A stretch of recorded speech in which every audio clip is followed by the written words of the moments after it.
2 Timothy chapter 2, verses 1 to 13. Verse 1. Thou therefore, my son, be strong in the grace that is in Christ Jesus. Sa NLT, Timothy, my dear son, be strong through the grace that God gives you in Christ Jesus. Ano ibig sabihin nito? Be strong. Be strong in the grace. Sa Romans 6:14, sabi doon, you are not under the law, but under grace. So, yung pag flesh ka, you're under the law. So, if you are under the law, you're strong in the law. Nandun ang ano mo, no? Nandun ang strength mo by trying to be self-righteous. Pero if you're in the grace, the strength is faithfulness. So, pag sinabing be strong in the grace,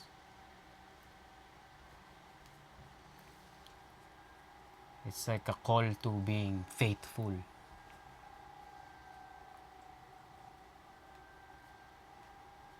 Parang wala nang parang walang magde-describe na one word na magsasabing malakas sa faith eh. Kaya inana na lang dito yung ginamit yung word dito na strong. No? Doon mo ibigay yung effort mo sa faith, hindi sa pag-establish na sarili mong righteousness. Kay God lang, kay Lord Jesus Christ ang nanggagaling yung grace, no? Because He died on the cross. Kaya din ang masave yung mga maniniwala sa Kanya. Doon na-access yung grace ni God, no?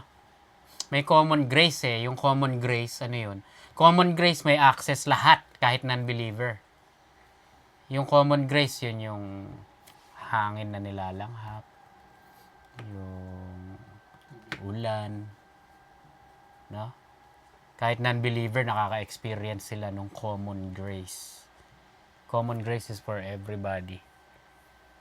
Pero yung salvific grace, the saving grace, kay Lord Jesus lang makukuha yun.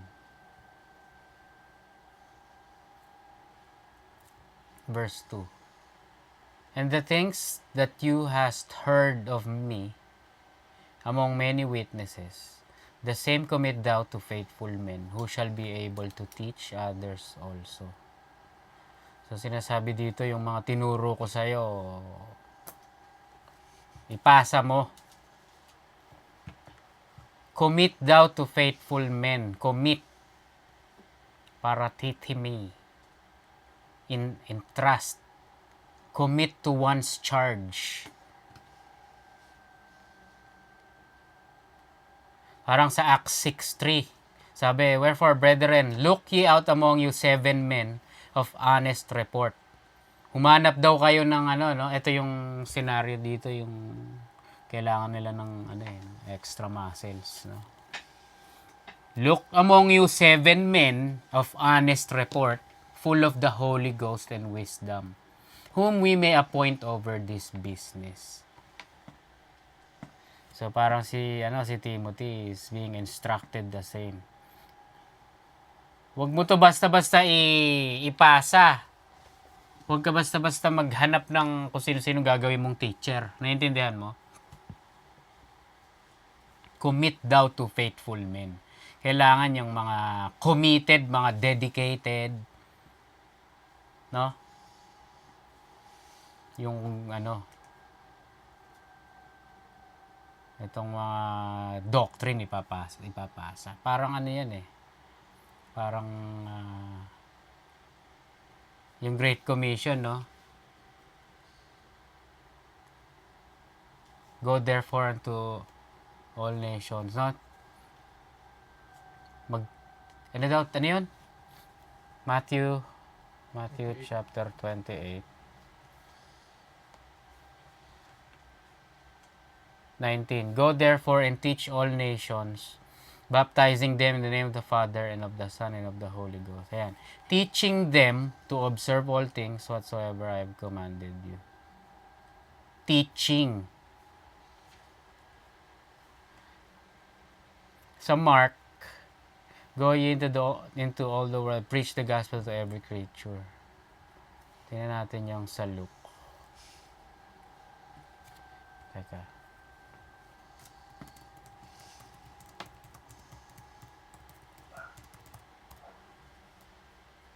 Matthew 28:19-20. 28:19 sa NIV, sa NLT pala maganda. Tsaka sa ESV. Go therefore and make disciples. Go therefore and make disciples. Tapos yung disciple mo, he's gonna make a disciple. Yung disciple na yun, he's gonna make parang ano siya, domino effect. That's how the word of God is gonna spread. Naintindihan nyo? Hindi lang, alam mo yun, mamaya madadaanan natin. Parang huwag ka masatisfy na regular believer ka lang. Huwag ka masatisfy. May reward na naghihintay sa atin eh. Kung willing ka na hindi ka regular na believer lang. Alam mo yun? Okay na ako, niniwala ako. Okay na ako.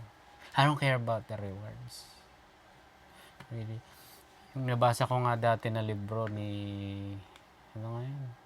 One Thing You Cannot Do in Heaven. Yun yata yung title nun. Nasabi ko na yata sa iyo. One Thing You Cannot Do in Heaven by Mark Cahill. Ano daw yung one thing na yun na hindi mo na magagawa pag nasa heaven ka na? Share the gospel. Hindi mo na magagawa yun sa heaven. Dahil nandun ka na eh. Nandun na siya eh. Sino pag siya? Everybody knows the Lord up there. Dito, it's a privilege. It should be privilege and honor.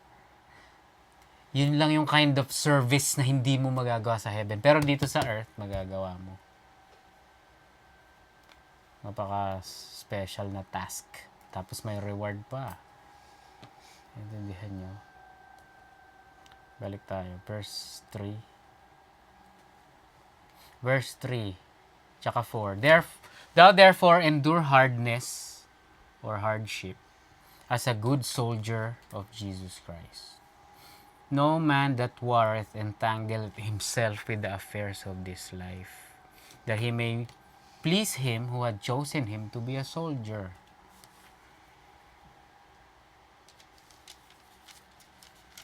So, ang analogy na magandang gamitin dito, yung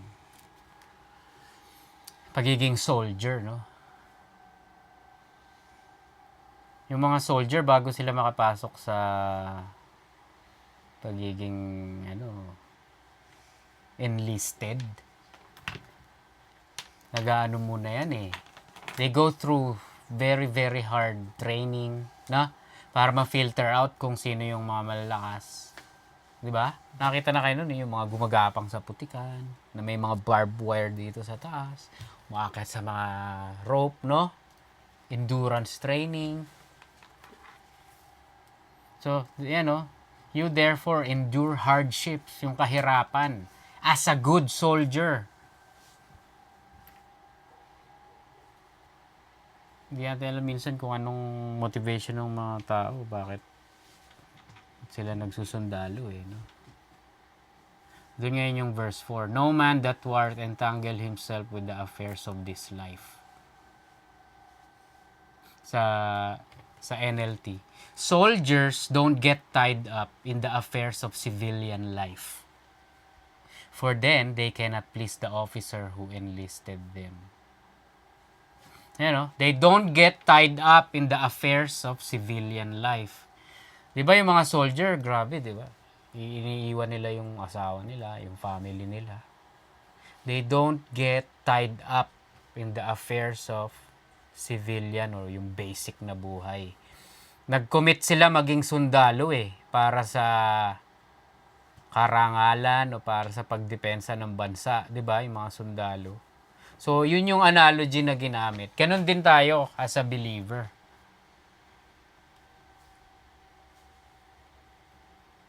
You're supposed to know what you are getting into. Magsusundalo ka, tapos pag nalaman mo, ang hirap pala, tapos mag-quit ka.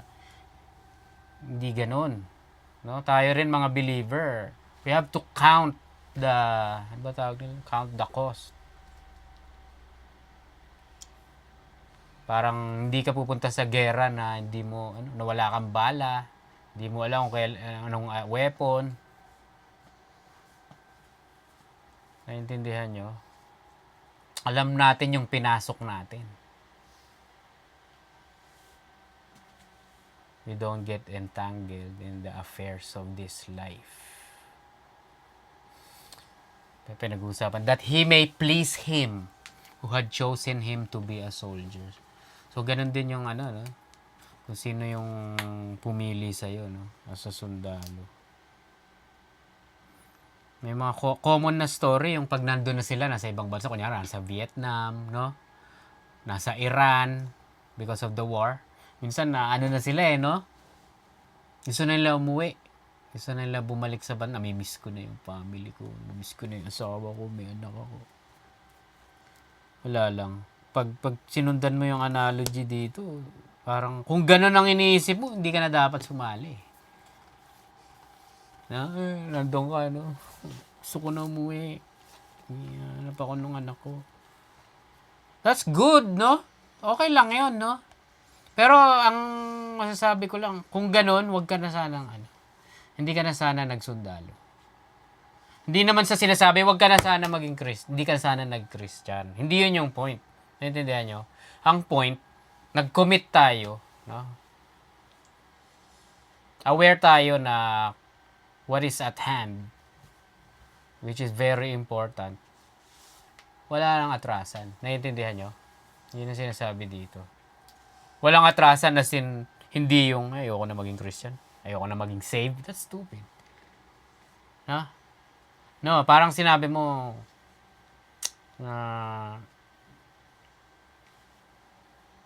hindi ka na babalik sa mundo. Hindi ka babalik sa mundo. Tandaan nyo, pinag-aralan natin to be friends with the world is to make yourself an enemy of God. Tandaan nyo yun, di ba? So, para ma-please mo to, yung sa'yo, him who chose you, chosen him to be a soldier. Para ma-please mo siya, syempre, have some sense of commitment, no? Some level of commitment. Verse 5. And if a man also strive is compete. And if a man also compete for masteries, yet is he not crowned, except he competes lawfully. So, sa NLT, ang gara, pag King James, mahirapan ka maintindihan. Pag King James, NLT, and athletes cannot win the prize unless they follow the rules. Athletes cannot win the prize unless they follow the rules. Napaka-easy, self-explanatory. Kunyari, in any sporting events, an individual or a team, they compete under a specific sports rules and regulation, di ba? Pag nag-cheat ka, madi-disqualify ka. So, ano ngayon to? So, ang sinasabi dito, we've entered the sport. Para tayong mga participants. Diba? 1 Timothy 6:12, fight the good fight of faith. There's a fight. Lay hold on eternal life. May fight. Sa iba pa nga, racing, di ba? There's a race. We are participants. So, there's rules and regulations, no? Para makuha mo yung crown, etong crown na to this is the reward. This is a symbol of reward. So, yung sport is to be faithful in the Lord Jesus Christ till the end. Yun ang sports na natin ngayon, no? Sabi sa 1 Corinthians 10:31, whether therefore you eat or drink or whatsoever you do, whatever you do all to the glory of God. Pag ginawa mo yun, that's being faithful. It's talking about faithfulness. That's talking about a believer, no? That's not talking about yung mga Muslim, no? They blow up a building and they say, this is for the glory of God. No. Do all for the glory of God. You murder for the glory of God. That's not what it's talking about here. Faithfulness ang pinag-uusapan dyan. Verse 6, the husbandman or the farmer that laboreth must be first partaker of the fruits. Sa ESV, it is the hard-working farmer who ought to have the first share of the crops. So in the farming business, yung first harvest or first fruits, it belongs to the farmer or the ones who planted and watered and labored. 1 Corinthians 15:58. Therefore, my beloved brethren, be ye steadfast, unmovable, always abounding in the work of the Lord. For as much as you know that your labor is not in vain in the Lord. Narinig nyo? Always abounding in the work of the Lord. Palagi daw dapat tayong magtrabaho. Sharing the gospel, preaching the gospel, teaching the gospel, learning the gospel, studying the gospel, the word of God. That's labor. And sabi dito, for as much as you know that your labor is not in vain in the Lord. Ano ibig sabihin nun? Pag ginagawa mo yung mga sinabi ko kanina, yeah, you're gonna be, it's not in vain. It's not in vain. It's not for nothing. May reward yun, may sweldo sa afterlife. 2 Timothy 4:2. Preach the word. Be instant in season and out of season. Reprove, rebuke, exhort with all long suffering and doctrine. In season and out of season. So, any season, we're supposed to be preaching the word. We're supposed to be doing anything, doing something for the about the word. That's supposed to be our business. Doon dapat tayo nag-i-invest na ano natin, no, time, effort about the word. Knowing our labor is not in vain. Kunyari, nag-aaral kayo dito, no? Nagpaplano kayo. Bakit kayo nag-aaral? Kasi, di ba, may plano kayong matuto kasi may plano kayong i-share kay ganito. Yung mga ginagawa nyo na yun, it's not in vain. You will be rewarded. You will be rewarded by God. So, verse 5 is talking about the crown. Dito sa verse 6, talking about harvest, crops. So, basically, you put it all together. It's talking about a believer who labors and is rewarded. Sa 1 Corinthians 3:10-15, ito yun, no? According to the grace of God given to me, like a skilled master builder, I laid the foundation and someone else is building upon it. So, naintindihan yung picture? Like a skilled master builder, I laid a foundation. And someone else is building upon it. So, every structure, building, may foundation, di ba? Hindi, pag magtatayo yung engineer o yung tao ng bahay, yung builder, hindi lang yan basta-basta magtatayo ng bahay out of nowhere. I-establish mo muna yung foundation. Susukatin mo yung tibay ng lupa, no? Ifa-flatten mo, susukatin mo, ile-level, lalagyan ng simento, papatagin. Pag may foundation na, pwede ka na magtayo ng bahay. No? Nobody would build the foundation on a sand. Dahil pag nabasa yung sand, guguho yung ano mo. No? So, ang sinasabi dito, may foundation na. Tapos, and someone else is building upon it. Let each one take care how he builds upon it. Verse 11, for no one can lay a foundation other than that which is laid, which is Jesus Christ. So, yung foundation, si Lord Jesus Christ yun.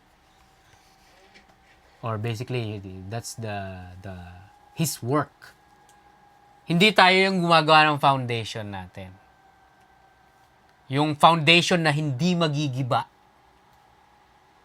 si Lord Jesus ang gumawa nun. Verse 12, now if anyone builds on the foundation with gold, silver, precious stones, wood, hay, straw. Verse 13, each one's work will become manifest. Matetesting. For the day will disclose it, because it will be revealed by fire. And the fire will test what sort of work each one has done. Verse 14, ayun na. If the work that anyone has built on the foundation survives, he will receive a reward.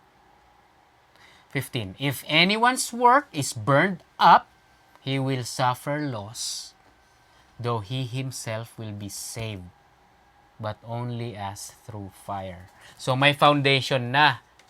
Minention dito yung mga klase ng material na pwede mong gamitin para mag-build. Merong gold, silver, precious stones. Yung second half, ayan, no? Wood, hay, straw, mga pangit na material. Kubo. Ngayon, may, ano lang to, no? Figure of speech to. This is not talking about literal building, no? This is talking about yung effort natin when it comes to the business of the Word of God. Teaching, preaching, sharing, studying. Ito yung picture. Kapag gumamit ka ng gold, silver, precious stones, sa verse 14, no? If that work that anyone has built on the foundation survives, he will receive a reward. Kunyari, yung mga ginagawa mong work is quality work, no? Pinag-aaralan mo to, tapos sinishare mo sa mga, pinopost mo online para may makabasa, may matuto sa ma-enlighten sila ng salita ng Diyos. Yun yung mga quality work, no? Kaya pag dumating yung para i-assess na yung each believers kung anong ginawa mo nung nasa earth ka. Ito yung ginawa niya. Quality work, no? She built it on the foundation, which is the Lord Jesus Christ. Boom. He will receive a reward. Pero yung 15, ayan. If anyone's work is burned up, he will suffer loss, though he himself will be saved, but only as through fire. This is not talking about a loss of salvation, no? Kasi sinabi, no? He himself will be saved. Ano mawawala sa kanya? Ayan, he will suffer loss. A loss of reward. He or she will not have a reward in the afterlife. Ano kaya? I can't, it's hard for me to imagine. How do you build using wood, hay, stones, straw? Ano yun, no? Yeah, anong kung i-convert yun as an action, ano kaya yun? Is that, di ba? Nanonood lang, wala namang ginagawa, no? Nagbabasa, wala. For what? O kaya pumapasok dito, malabas dito, nakakalimutan. Ewan ko. But according dito, there's such work na it's not gonna survive the fire. So kung sino yung nag-build kung sino yung ganong klaseng work, Wala siya reward. No? So, nakita nyo yung picture ng believer na ano, no? When we share, when we preach, when we teach, when we post online, when we study, when we learn, when we seek the truth, you're gonna be rewarded. Yan sinasabi dito. Verse 7, consider what I say, and the Lord give thee understanding in all things. Parang sinasabi basically ni Paul dito. Yung mga sinulat ko dito, yan. Crown, reward, harvest, crops, laboring, laborers. Consider it. Consider what I say, and the Lord give thee understanding in all things. Understanding kay Lord lang nanggagaling, no? Especially spiritual understanding. Proverbs 2 verse 6, for the Lord gives wisdom, out of his mouth comes knowledge and understanding. James 1:5, if any of you lack wisdom, let him ask of God, that gives to all men liberally or freely, and upbraided not, doesn't hold back, and it shall be given him. So, kunyari, no, pinag-usapan natin, may problema ako, kunyari, sa, hindi ko maintindihan to, no? Ask God, no? Kunyari, may problema ka sa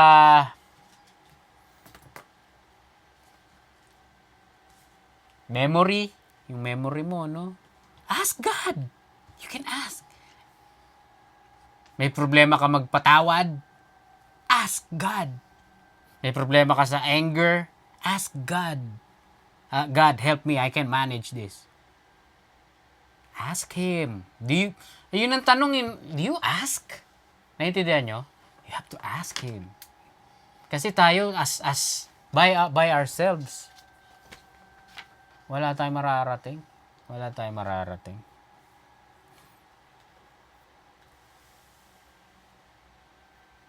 Ano mo yun? Yung mga quality na virtue. Kunyari, magmahal, hindi rin natin kaya yun eh. Kunyari, yung agape, unconditional love, hindi natin kaya yun eh. So ano, hanggang doon na lang ba? No, we can ask. We can ask. Naintindihan nyo? Diba? Lord, hindi ko... ang hirap para sa akin, mahalin tong tao na to. So, hindi dapat hanggang doon lang. I can ask. No? Pwede ko si Lord kulitin. Lord, hanggang ngayon, hindi ko pa rin to Lord, alam ko hindi maganda sa sight mo to. So, bless me. No? Empower me. Enable me. We have to ask. Yun yung wisdom. If any of you lack wisdom, let him ask of God, that gives to all men freely, and upbraided not. And it shall be given him. It shall be given you, if you ask. Diba? Verse 8, remember that Jesus Christ, of the seed of David, was raised from the dead according to my gospel. So, Paul is talking about the promise. Kunyari sa 2 Samuel 7:12 NLT. For when you die and are buried with your ancestors, si David, I will raise up one of your descendants, your own offspring, and I will make his kingdom strong. So may promise sa Old Testament pa lang. Acts 2 verse 30 NLT. But he was a prophet, and he knew God had promised with an oath that one of David's own descendants would sit on his throne. One of David's own descendants would sit on his throne. Na-fulfilled na yan, no? Kaya sinabi dito sa 2 Timothy 2:8, remember that Jesus Christ of the seed of David was raised from the dead according to my gospel. So, ano ngayon ang point nito? No? Ang point nito, yung resurrection ni Lord, yan yung power. Yan yung driving force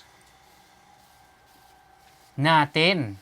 Bakit tayo energized? Bakit tayo hopeful? Because our Lord rose from the dead. Kaya ngayon exclusive itong titawag nating religion na Christianity. Yung mga ibang religion or false religion, they don't preach resurrection. Yung mga titawag nilang God nila patay. Na? Meron silang mga prophet. Yung Islam may Muhammad sila. Muhammad died. Sino sinasamba ng ibang tao? Si Buddha. Buddha is dead. Pero yung sa atin, it's unique. The Word of God claims Jesus rose from the dead. Walang katulad itong ating religion. Naintindihan nyo? So, ito ngayon yung ating parang motivation na mag-continue at mag-persevere. Because our Lord is risen from the dead and is alive. He's not dead. Sabi sa Bible, He's coming back again. He made the promise. He's coming back and take His people. Can you believe that? Sana, sagot nyo, yes. No? Binring up nga yung si David dahil mula umpisa pa lang, planado ng lahat. No? Yung resurrection ni Lord, that's basically the parang seal, stamp of approval. Yun ang evidence, yun ang nagpapatunay, no? Na totoo, itong ano na to. Sa totoo lang, mahirap siya paniwalaan, grabe. Resurrection from the dead.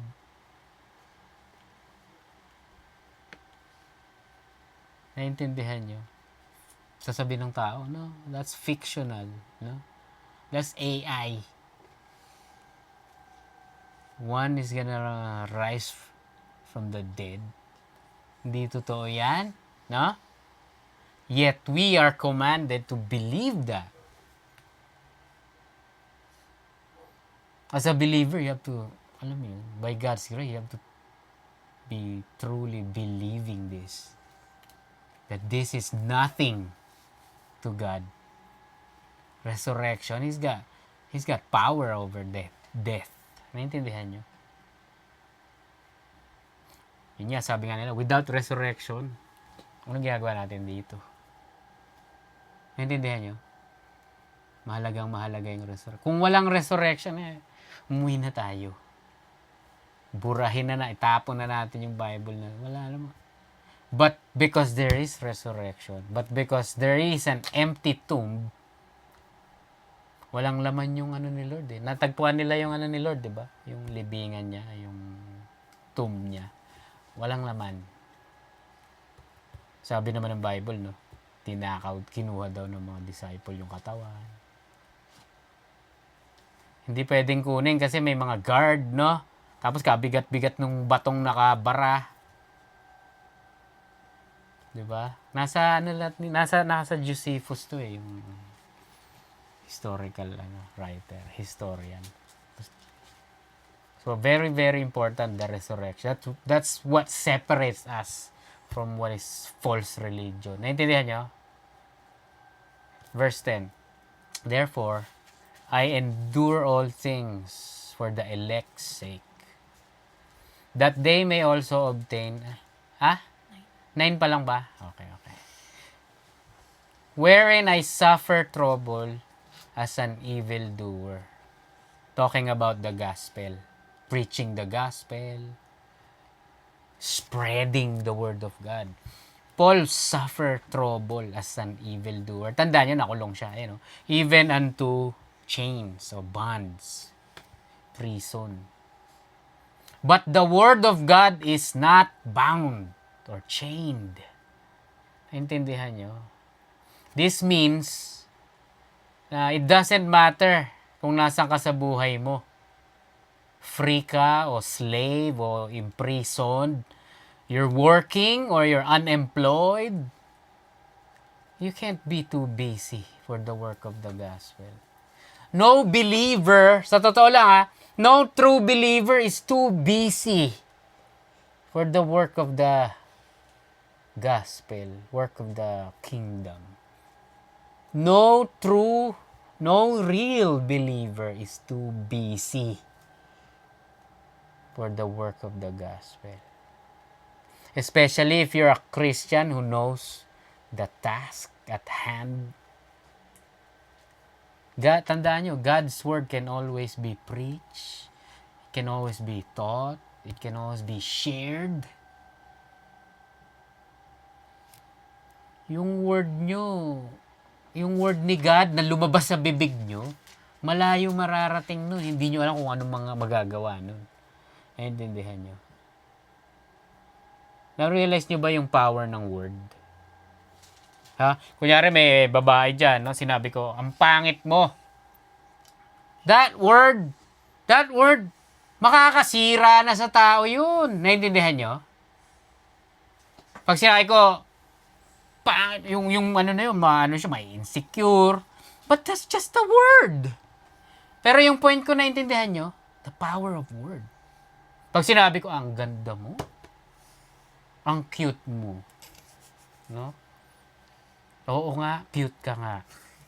Cute ka na. No? Magiging positive ngayon yung araw niya. 'Di ba? Naintindihan niyo yung power ng word? Pag sinabi ko, ang lakas mo. Iba ka. No? Lalaki ngayon yung ulo mo. Gaganahan ka na. No? Malakas daw ako. Paninindigan ko, malakas ako.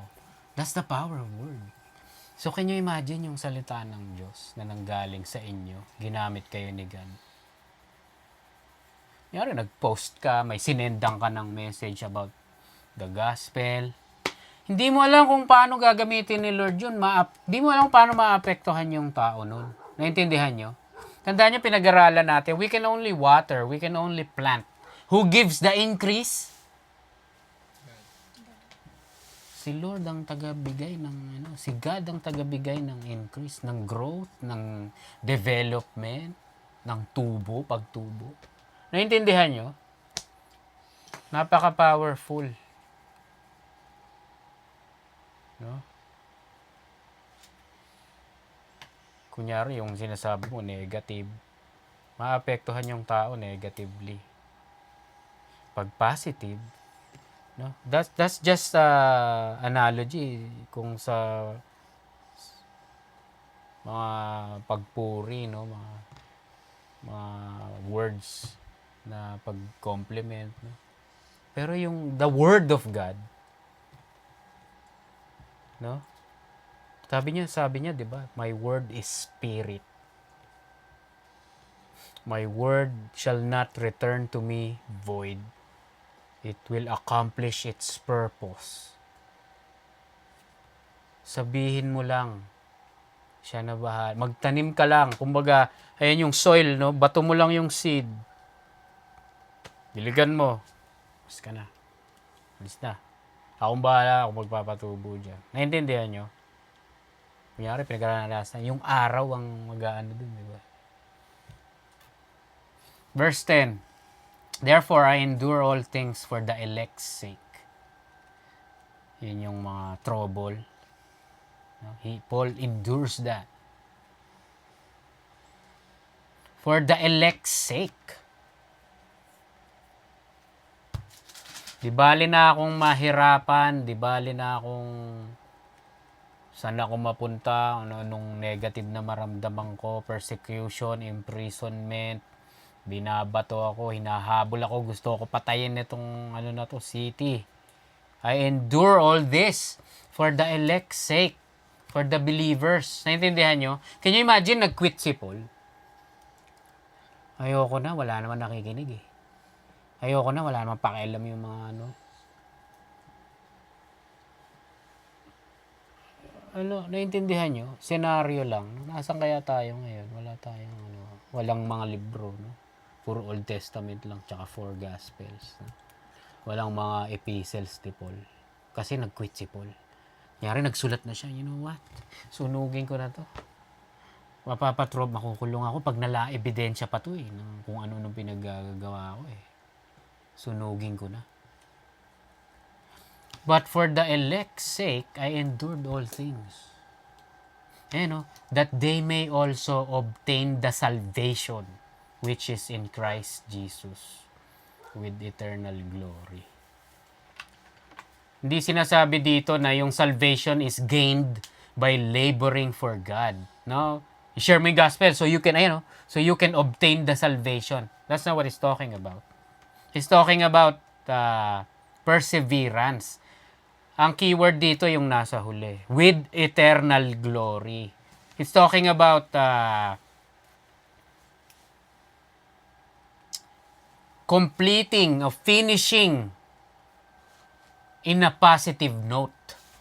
Naintindihan nyo? 2 Corinthians 1:6. And whether we be afflicted, it is for your consolation and salvation, which is effectual in the enduring of the same sufferings, which we also suffer. Or whether we be comforted, it is for your consolation and salvation. Parang, in a way, yeah, pero parang benefits. May nakuha ka. Kunyari yung mga tao may nakukuha consolation prize, no? Console, para hindi sumama loob mo. Kunyari sumali ka, yung number 1 nakakuha ng 1 billion. Ang consolation prize 100. Parang yung pinapanood natin, no? Natanggal na sila sa quiz yung no. O ngayon may consolation. Hulaan niyo kung sino mananalo. Kung mahulaan niyo kung sino mananalo, may $50 kayo. Consolation nyo para hindi na sayang oras nyo. Naintindihan nyo? So, sinasabi dito, ayun. Whether be comforted, it is for your consolation and salvation. So, hindi sinasabi dito ang save tayo dahil kila Paul may, they endured the affliction. No. 1 Thessalonians 5:9. For God had not appointed us to wrath, but to obtain salvation by our Lord Jesus Christ. Appointed. Hindi niya tayo in-appoint, no? O hindi niya tayo ginawa ng appointment sa impyerno. He appointed us to obtain salvation by faith in the Lord Jesus Christ. So, yung sinasabi ko, this is talking about obtaining salvation. It's about salvation in its complete and positive note. With eternal glory. Parang with flying colors. Yung sinasabi, di ba? 2 Timothy 4:6-7. As for me, my life has already been poured out as an offering to God. Mamamatay na si Paul. The time of my death is near. I have fought the good fight. I have finished the race and I have remained faithful. So, yan yung idea. From beginning to end. Ibig sabihin yan, that's how you obtain salvation, which is in Christ Jesus, with eternal glory. Kunyari, Matthew 25:21 and 23. His Lord, dun sa mga faithful, believer, His Lord said unto him, well done, you good and faithful servant. You have been faithful over a few things. I will make you ruler over many things. Enter thou into the joy of thy Lord. Verse 23. His Lord said unto him, Well done, good and faithful servant. Thou hast been faithful over a few things, I will make you ruler over many things. Enter thou into the joy of thy Lord. So, ang sinasabi dyan, yung sinasabi kong positive yung ending ng pagpunta nyo doon. Parang yung kanina yung binabasa natin, nasunog, yung mga work niya, nasunog. Yung mga na-build niya, nasunog. That's not entering the eternal glory in a positive note. Naintindihan nyo? Wala kang reward. Pagdating mo doon, sana gusto mo marinig kay Lord, sabihin sa'yo, you good and faithful servant. Hindi yung verse 26. Ito verse 26. Oh.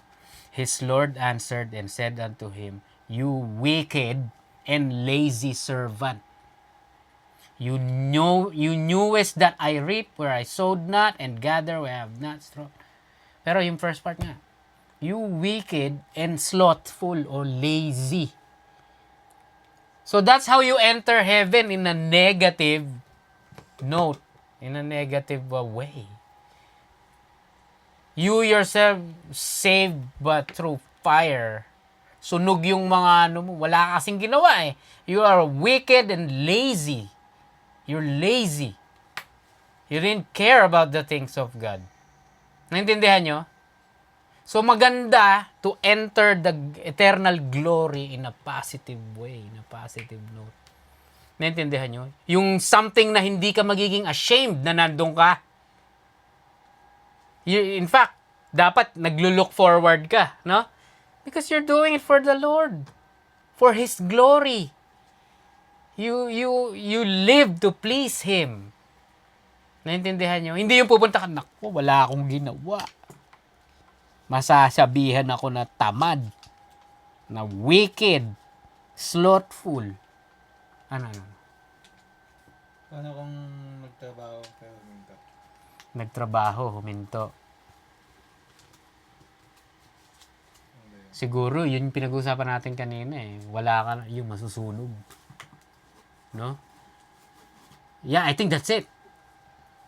Kasi minsan, kunyari sa Pilipinas, no?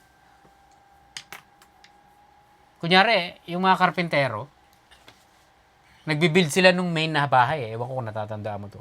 No, may construction dito eh, build na kino-construct na building eh. May basketball court dito, di tayo nagba-basketball eh. Nakikita ko dati eh, may ginagawa silang building, pero may ginawa rin silang temporary housing sa tabi. Ewan ko kung natatandaan mo yun. Gawa sa yero, kahoy. May mga apoy pa to. Pag nagluluto sila, may pinakukulo, magsasaing sila. Kasi ito yung main building nila.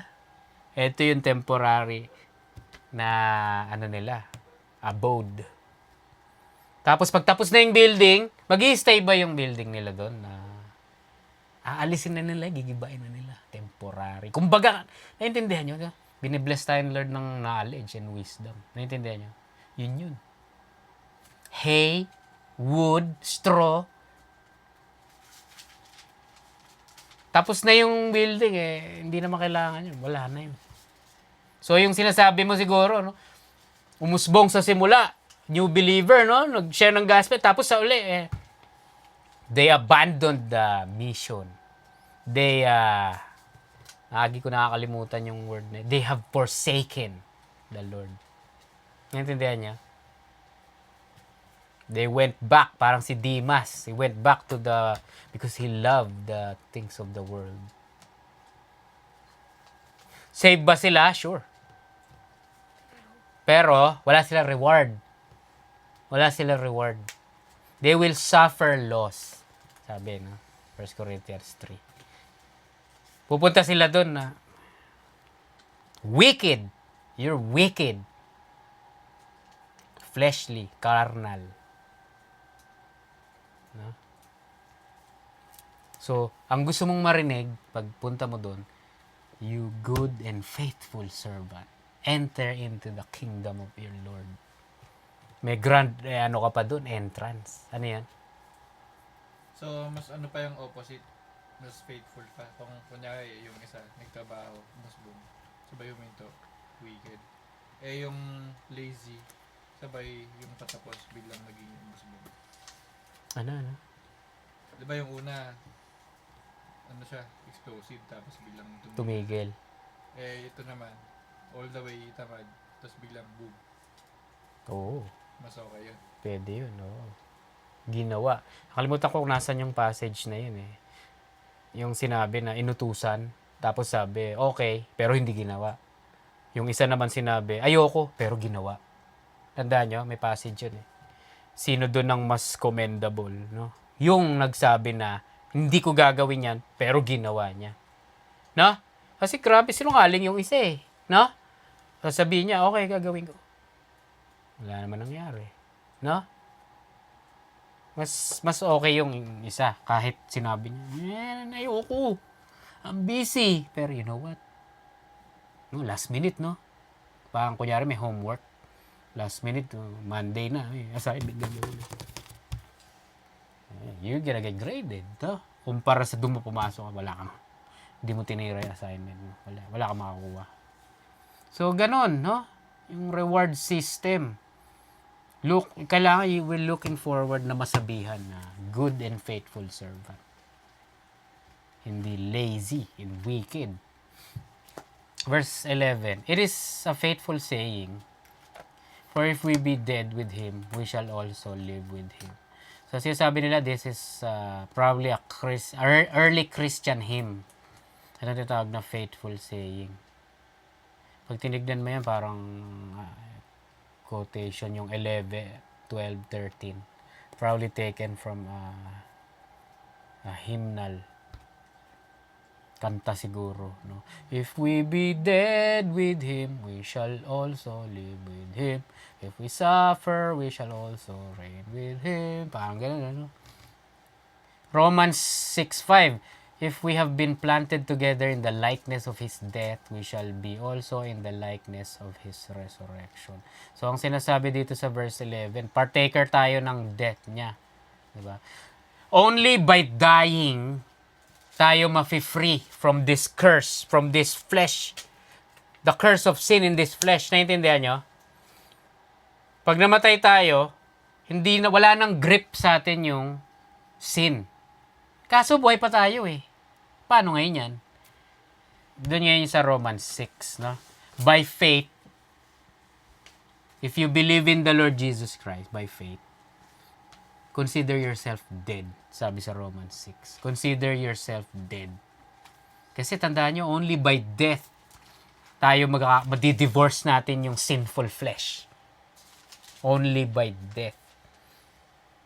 Can you imagine? We don't need to kill ourselves para talaga ma-separate tayo, no? The Lord Jesus Christ already did that dying part. Plus perfect pa siya, no? He's the one that's the perfect one na mamatay, na ma-sacrifice, na ma-atone. Mas ano yun, no? Valid, accepted. Kasi pag tayo na mamatay man tayo, i-offer natin yung ano natin. Wala, hindi ano yun eh. Hindi counted kasi all our righteousness is as filthy rags, sabi sa Bible. No?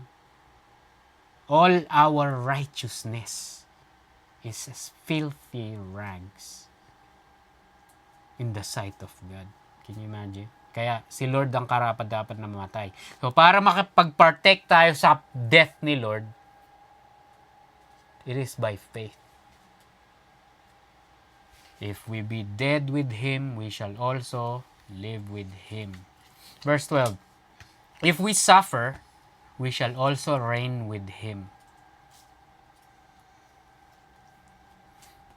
Suffer, we will reign with him. Nasa ano yan eh. Tandaan nyo sa 1 Peter, no? Yung count it all joy when you suffer persecution, or hardships, trials, tribulation. Kasi that means you share. Si Lord nga nag-suffer eh. 'Di ba? Matindi yung dinanas ni Lord eh.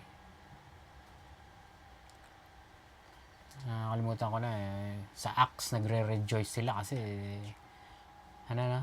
Count it with joy. Ha? Count it with joy. Count it all joy when you're suffering. Nasa 1 Peter yan eh. Ang sinasabi pa dun, wag na kayong magulat, like something unusual, suffering nangyayari sa inyo. As if, no? As if bago to, ano? Yung suffering, blessing yun. Ibig sabihin, no? Nagpapartake ka sa suffering ni Lord. Kasi, kung yung master mo nga nag-suffer, anong inaasahan mo? Magandang buhay. Naintindihan nyo? Si Lord nga, sabi niya, wala siyang unan, no? Bato lang. Yung fox may hole na matitirahan. Si Lord, wala daw. No? Kahit RV, wala.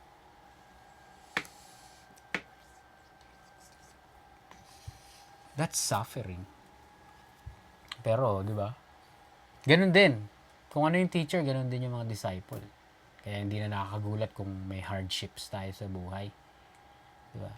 Kaya ka lang naman magkaka-hardships kasi you're in the world. No? If you think about it. You're a friend of the world.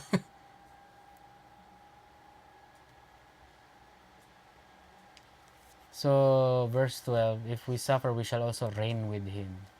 Parang ano, yung eternal glory sa verse 10. Reigning with Him. May grand entrance ka, no?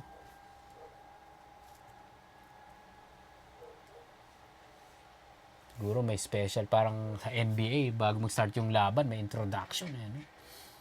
From Lower Merion, no? Number 24. 5-time NBA champion.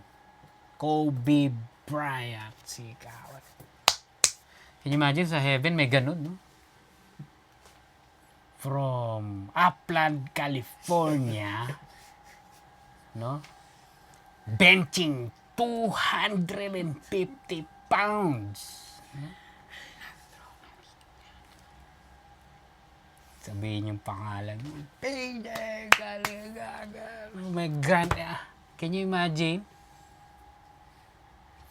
Reign with Him. Eternal glory. Naintindihan nyo? Hindi na ako magugulat kung may ganun. Hindi na ako magugulat. Sabi pa nga sa Revelation, ibababa natin yung crown natin. We're gonna lay it on His feet. May picture na ganun sa Revelation. Pero sinundan, no? If we deny Him, He also will deny us. From positive naging negative. Reign with Him, no? If we deny Him, He also will deny us. Matthew 10:33. Whosoever shall deny me before men, him will I also deny before my Father which is in heaven. Parang sasabihin na, I never knew you. No? So ano ngayon to? Denying Him. Sa Titus 1:15 NLT, everything is pure to those whose hearts are pure, but nothing is pure. Never mind. 16. They profess that they know God, but in works they deny Him, being abominable and disobedient, and unto every good work reprobate. So there's many ways para i-deny si Lord, no? By word or confession or by what you as a professing Christian do. By word, kunyari si Peter, no? Sa Luke 22, dininay niya si Lord, no? 3 times. By word. Pero dito, Titus 1:16, in works, they deny Him. Sa ibang translation, by works, they deny Him. Ano ibig sabihin nun, no? Ibig sabihin nun, professor ka lang. Verse 16 yun, no? Yung sa 15, ayan, everything is pure to those whose hearts are pure. But nothing is pure to those who are corrupt and unbelieving. because their minds and consciences are corrupted. So, yung nasa verse 16 is talking about a non-believer. Naintindihan nyo? This non-believer, they profess that they know God, but in works, they deny Him. Merong sa Acts 19, yung sons of Sceva, yung nangkakas nag-exorcise ng demonyo. Acts 19, 13 to 16. Then certain of the vagabond Jews, exorcists, took upon them to call over them which had evil spirits the name of the Lord Jesus, saying, We adjure you by Jesus, whom Paul preacheth. Verse 14. And there were 7 sons of one Sceva, a Jew, and chief of the priests, which did so. Okay, exercise. 15. And the evil spirit answered and said, Jesus Christ I know, and Paul I know, but who are you?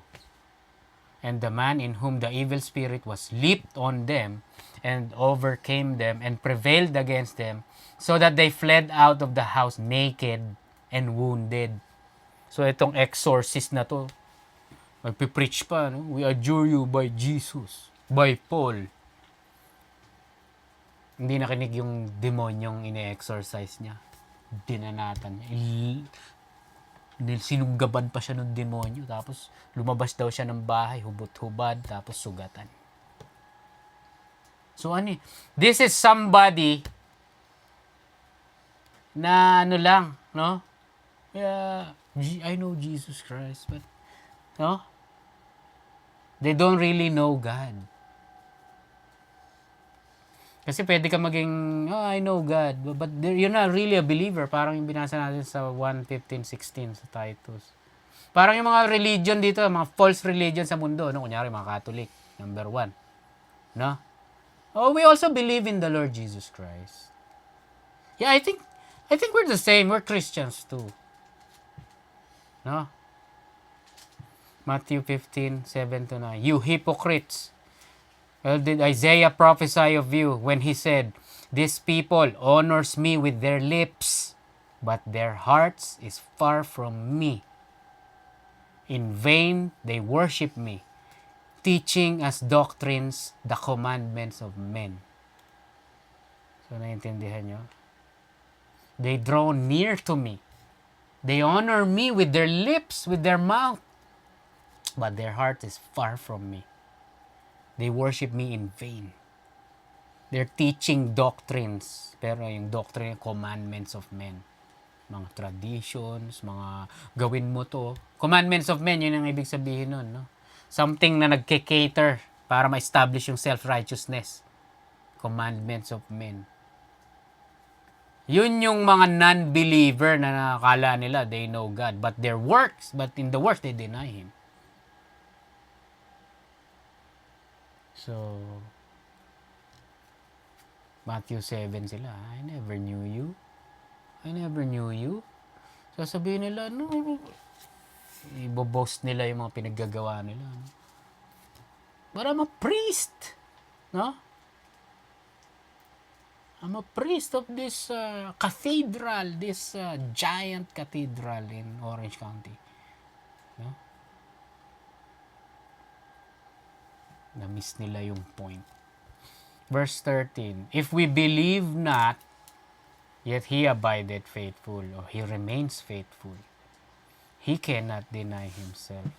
So, this is a great affirmation na yung assurance of salvation,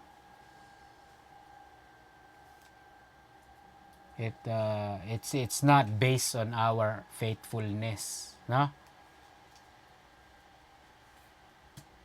Yung ulitin ko, yung assurance ng salvation natin, it's not based on our pure pure faithfulness, pure endurance, pure faithfulness. Hindi naman natin mape-perfect. Kaya na, if we believe not, yun ang di ibig sabihin nito, nag-quit ka na, hindi ka na naniniwala. No. This is talking about a weak faith. Natanong mo to dati, di ba? This is a weak faith na nag-struggle. Parang si Thomas, no? Si Thomas nga, unless I put my finger on the holes of his hands and put my finger on his ribs, I will not believe. May mga ganun eh, no? So, yeah, saved tayo by faith in the Lord Jesus Christ. Pero hindi tayo saved dahil ang lakas ng faith natin. Saved tayo, number one, maybe by itself, because He saved us, He chose us. So, kunyari, may nakita akong pusa na stray cat sa street. Baby, nagmimiyaw-miyaw, umiiyak-iyak, nanay niya. Kinuha ko yung, nirescue ko yung kitty. Binigyan ko ng magandang buhay. Dinala ko sa vet. Pina-check ko yung mga vitals niya. Para kung meron man siyang sakit, magamot na. Ma-bounce back siya 100%. Hindi siya naging 100% dahil sa hinabol niya ako, pumasok siya sa bahay ko at nagsalita eh. Dali mo ako sa vet. Tulungan mo ako, gamutin mo ako. No. Naintindihan nyo? It is my choice na kunin siya at i-rescue siya. So, ganun din si God. Naintindihan nyo? We're going to heaven, we're saved, we're forgiven, not because we have faith in Him. Dahil may mga araw na sasabihin ko sa inyo, may araw, idadoubt nyo yung salvation nyo. Idadoubt ko yung salvation ko. Naintindihan nyo? Why? Because we're still in this flesh. Naintindihan nyo?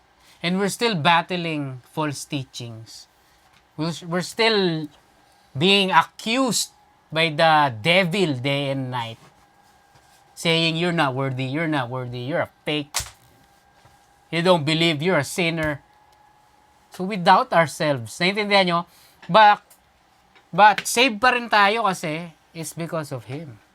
Ayan o, He abideth or remain faithful. Punta tayo sa NLT. If we are unfaithful, He remains faithful. For He cannot deny who He is. Kunyari, Mark 9:24, no? And straightway the father of the child cried out and said with tears, Lord, I believe. Help my unbelief. Help my unbelief. Gara, no? Sinabi mo, you believe. Bakit ka ngayon humihingi na tulungan ka na sa unbelief mo? No?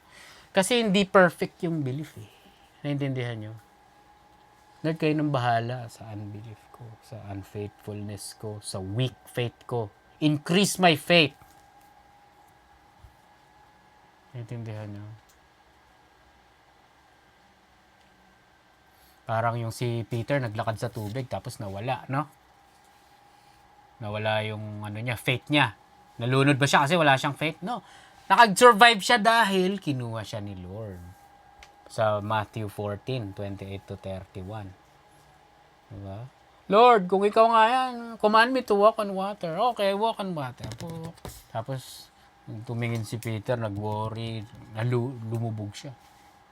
So, that's an example na naging weak yung faith. Nag-dwindle yung faith, no? Nag-alangan. Sinabi ba na, nag-alangan ka, sige, go drown and die. Na, since si Lord ang namimili, si Lord ang nagtagaligtas, no? Isa sa pangalan ni Lord, the Savior, no? Ang Walking Dead, sinigan, no? Savior daw sila, no? Pero ito, Savior talaga. Mighty to save, sabi nga sa Old Testament. He is mighty to save. If we are unfaithful, He remains unfaithful. Titus 1:2. This truth gives them confidence that they have eternal life, which God, who does not lie, promised them before the world began. So He cannot deny Himself. Yun ibig sabihin nun eh. He promised. John 3:16, no? You believe, you be saved. I'm not gonna tell a lie. You believe and you'll be saved. You believe you have eternal life. Trust in me, you'll have eternal life. He cannot lie. Numbers 23:19 din. He does not lie. Sabi. God is not a man, so He does not lie. He does not change His mind. Sabi. Philippians 1:6. And I am certain that God, who began the good work within you, will continue His work until it is finally finished on the day when Christ Jesus returns. So even if a Christian is struggling in his faith, God will remain faithful and finish your salvation. Naintindihan nyo? Sa Hebrews 12:2, ayan eh. Looking unto Jesus, the author and finisher of our faith. It doesn't say, Louis, the author and finisher of his faith. Hindi. No? Si Lord Jesus ang author and finisher of our faith. Kung ano yung sinimulan niya, Philippians 1:6, tatapusin niya. Sinimulan kanyang iligtas, tatapusin niyang iligtas ka. Kahit, if we are unfaithful, kahit nag-weaken yung faith natin, ewan ko kung magko-continue ba ako. Ang hirap maging believer, daming gagawin. Tatapusin niya, masasave ka. Sigurado yun. He's not gonna lie. Naintindihan nyo? Continue tayo next, Lord willing.